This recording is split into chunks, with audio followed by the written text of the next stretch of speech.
Hey guys, it's Kilare. Today I'm doing an updates video on my horses. I realize it's been a long time since I've done anything or made a video or done a barn vlog just because I've been busy and it's been really hot. I'm sweating my butt off and it's over 100 today and it's probably noon now, something like that. Anyhow, I thought I'd give you a quick update on the horses, what's going on, just because it has been so long and a bunch of new stuff has come up. So I guess I'll start off with Ami. He's the easiest one to get out of the way. He's still recovering from his, hold on, let me get rid of my low battery. Yes, I know my power's low, 20%. Let's see if I can get it before it's 10%. Anyhow, yes, he's still recovering from his ligament issue. He's still doing our regular stuff. He's getting better, and he's Ami. He's semi-retired. He's mad that he can't jump anymore, but I mean, he still gets out and gets to do everything he wants. So that's Ami. Nothing's really changed there. Mia, the reason why I haven't been able to get a bunch of riding footage, or like any riding footage really, I think I had one lesson on her video like that. But anyhow, so this is my Voltaire dressage saddle. It's a wide tree and it's Mia's dressage saddle. It is for sale. I've been having, the saddle fits her really well, but she filled out in her barrel, so where my leg sits on the flap has changed from where it used to be. Like, I don't know if that makes sense or if you can visualize it. So my leg no longer fits on this saddle flap without hitting the knee block, thigh roll, whatever you want to call it. So I've been having to ride without stirrups just so I can get my leg further down and around her barrel, and it's very painful, and I have like somewhat of an abs, whatever. I have abs now. I found my abs basically. So I've just been doing all my lessons, all my riding in this saddle without stirrups.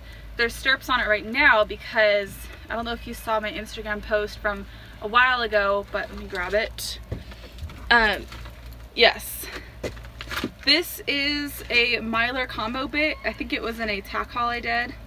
But basically it's just a Mylar mouthpiece. It's a 3-ring bit. It doesn't work like an elevator. It may look like an elevator or a 3-ring bit, but the leverage is translated to a hackamore part. Like, here's the back piece of the hackamore. So it ends up being like hackamore pressure instead of an elevator.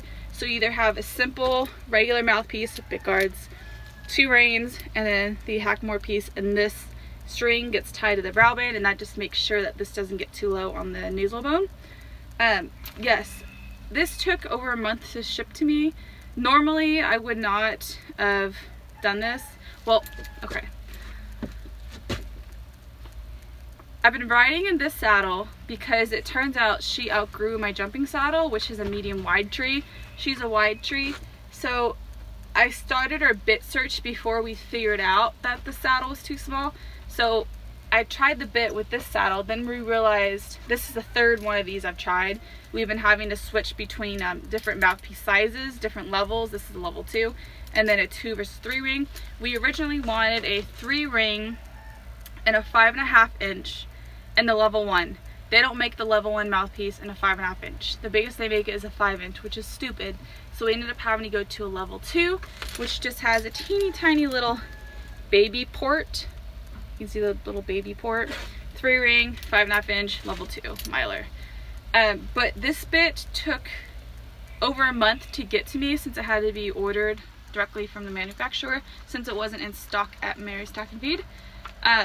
So it was in that little transition phase. We were waiting for it, that we realized the jump saddle didn't fit, or else I wouldn't have tried, because I had to put the stirrups back on my dressage saddle to test the bit jumping. So I had the jump in my dressage saddle with stirrups when it doesn't really fit me with stirrups, just to try out the bit. But anyhow, we love the bit, so we kept the bit.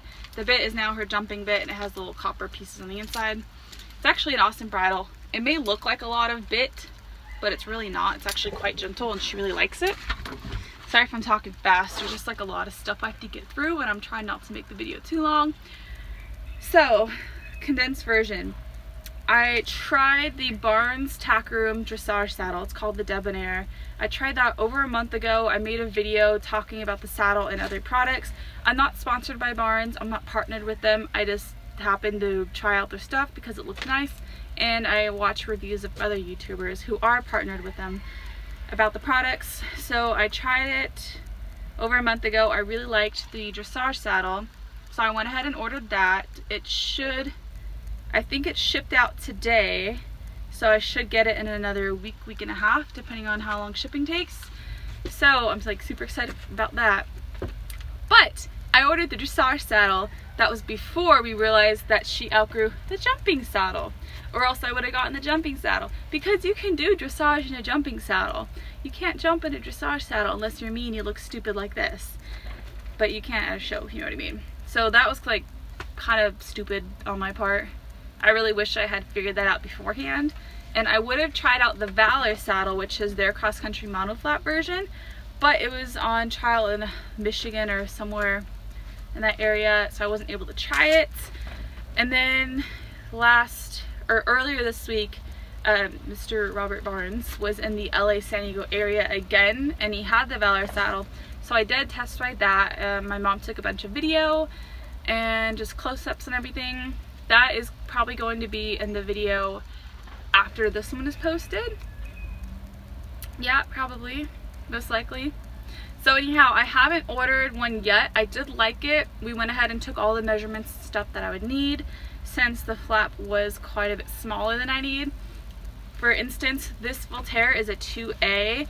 I should be in a 3AA or even a 3AAA, depending on what horse it's on, and like the width of the horse matters on about like the flap shape. So yeah, I haven't ordered it yet. As soon as I get my finances in order and I'm able to afford it, I will be placing my order for the Valor saddle. And I'm super excited because it's really nice quality, and I'm not sponsored or partnered with them at all. I just really like their stuff. So that's the whole deal on Mia, and that's why I haven't had a lot of footage, just because I've been doing stirrupless lessons, and it's like, yeah. Anyhow, and it's been like super hot to even ride. Yeah.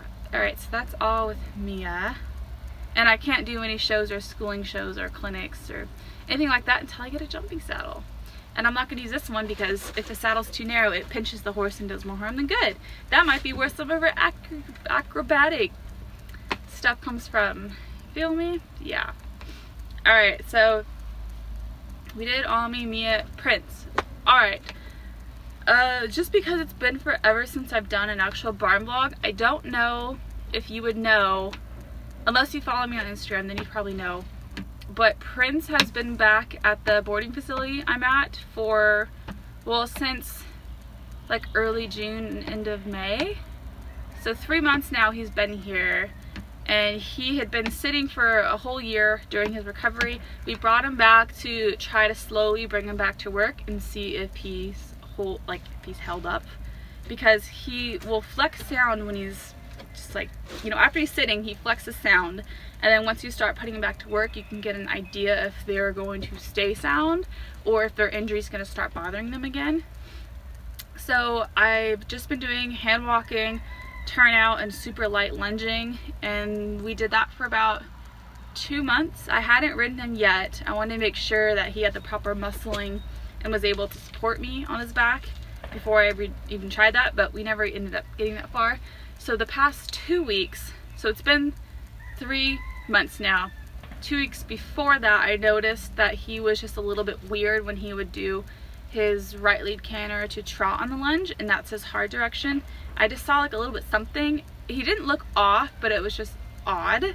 So I had my vet come out again. We did another lameness exam on him. We did flexions.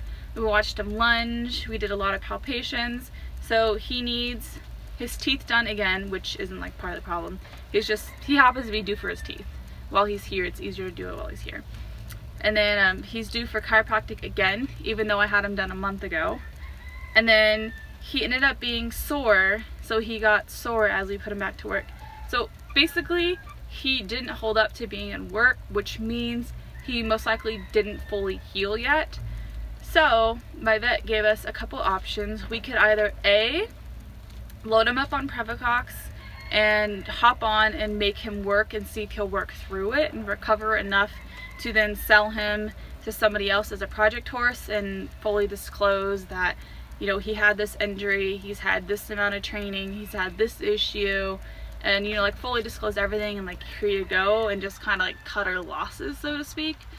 But I don't like to do that, because if we tried that and he ended up not getting better, that would make him worse off than before. Like, it would set him back quite a bit. Or we can bring him back to my grandma's house, and just give him more time off. So anywhere from 6 to 12 months he would have off more, since ligaments take a long time to heal. And if they're doing stuff like being stupid, running around, bucking, leaping, rearing, spinning, galloping, and then sliding to a stop in the corner, anything like that really messes with them. So he could have done a number of those and really messed himself up. So that's probably what he did. So he's just going to take longer to heal, unfortunately. And then since he hasn't fully healed yet after a year, there's no guarantee that he's going to be 100% sound and healed to do what we wanted him to do after he's healed. So we decided that we'd give him time off. I already gave 30 days notice at the barn, and he's going to be moving back to my grandma's house for another 6 to 12 months. And then once those months are up and we have him checked out again and he's cleared to start back up to work again, we have two options. So either option one, he heals enough to do lower level stuff, and I don't know, like dressage, lower level jumping, I don't know, it kind of depends on how he heals. He can either do that, and then we would resell him and just consider him a project horse. And again, fully disclose everything. Like, honestly, I've never sold a horse before in my life. I've just been lucky enough that we were able to retire all of our horses until it's time to put them down. I've just been lucky in that. I know other people aren't so lucky to be able to keep their horses in their older age, but I've never sold a horse. I've never had to, so it's hard. Like saying goodbye to a friend, if you know what I mean, and just not knowing where they're gonna go after they're out of your care. I mean, I get protective of my horses, like who doesn't, you know? So basically I could either resell him as a project horse if he doesn't meet our needs. And this is the thing, if he's able to meet our needs and he's able to go above training level eventing, and he's physically and mentally and medically able to do these things without risking, you know, a complication arising or damaging his stifles again or making him worse. If he's able to do those things, we will keep him. If he's not able to and he's only able to do lower level stuff, like, to be honest, we can't afford to keep him in that case. He has to be able to meet our needs in order to keep him. And I know I'm probably gonna get a lot of hate for this, but the thing is, he originally was bought as a trail horse from my mom and aunt, and as a backup eventer for me if Mia didn't end up being a good event horse. And it's a lot of money to keep a horse if they don't fit your needs. I don't think he'll make a good trail horse. He just doesn't have the personality for it, and he's just a lot of horse for them to manage. I mean, he's a lot of horse for me to manage, obviously. So I don't think he'll ever be a good trail horse in that sense, that he could just be a trail horse. But it's just hard because horses are expensive. It's not that he's more expensive than any of the other horse. Horses in general are expensive. We have Ami, he's semi-retired. We have Mia, she's gonna be competing and showing next year. I have Misty. I mean, Misty's really cheap. She's cheaper than a dog to feed, seriously. Like, you show her hay and she just blows up. She's so, yeah. She gains weight really easy. I'm used to thoroughbreds where you just shove hay at them. Misty, it's like you keep as much hay away from her as possible, because even if she eats 2 strands, she just blows up like a balloon. She gets so fat, so easy and so fast. Anyhow, she's really cheap. I'm not worried about her, but just having a horse that doesn't meet our needs and doesn't do what we want to do, we can't afford to keep him in that case. And I honestly think he'd be happy with someone else who's perfectly happy to do those things. So we won't know until it comes down to it. We won't know till he's done being healed. Either way, I'm going to put more training into him, make sure he's safe if I do end up selling him, make sure he doesn't rear, make sure he doesn't have attitude issues, make him safe for somebody else to ride and bring him along if that's what we choose to do. Or if he is able to compete, we will keep him and maybe compete him and me at the same time. I don't know, it's just a lot of money to compete 2 horses at the same time. That's just something that'll have to be decided when it comes down to it. We don't know. So we may end up keeping him, we may end up selling him. We honestly don't know. Either way, I want to make sure he has a good home, whether that's with us or with somebody else. We don't know yet, and I'm starting to shine because like the lighting's changing and I'm sweating. Yeah, so that's that. But we're not selling him or anything anytime soon. He's going back to my grandma's house for more rehab time. Yep, I think that's everything. Is there anything else?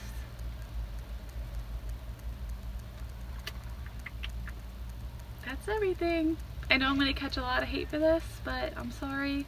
I just got to keep it real. I don't ever want to lie to you guys about what's happening. I always want to keep you in the loop and just tell you about like the realities and the things you have to think about when you own horses, especially more than one horse. Things get complicated, finances get complicated, life situations change, time commitments change. There's just a lot of stuff that goes into it, and you have injuries and just, I just feel like I've dealt with a lot of injuries recently. Yeah. Alright, I'll cut it there. Thank you guys for watching if you made it this far. Hi Papa, I know you watched to the end. Maybe my mom too. I don't know. I don't know how many people who actually watch my videos all the way to the end, especially if it's a talking video and it's a boring updates video. So if you made it to the end, tell me, what is your favorite must-have drink at Starbucks when you go there? I often get a Trenta iced coffee with 2% with no sweetener. I don't like sweetener in my coffee. But guess what? PSL is back. Pumpkin spice latte, if you don't know what that means. Yes, it's back, and go get you some because it's delicious. I didn't get that today because I want something iced that will last longer, so. Tell me, what's your favorite Starbucks drink? I'm very curious. Thank you guys for watching. Bye. Capsize, I'm first in the water. Too close to the bottom. I'm right back where I started.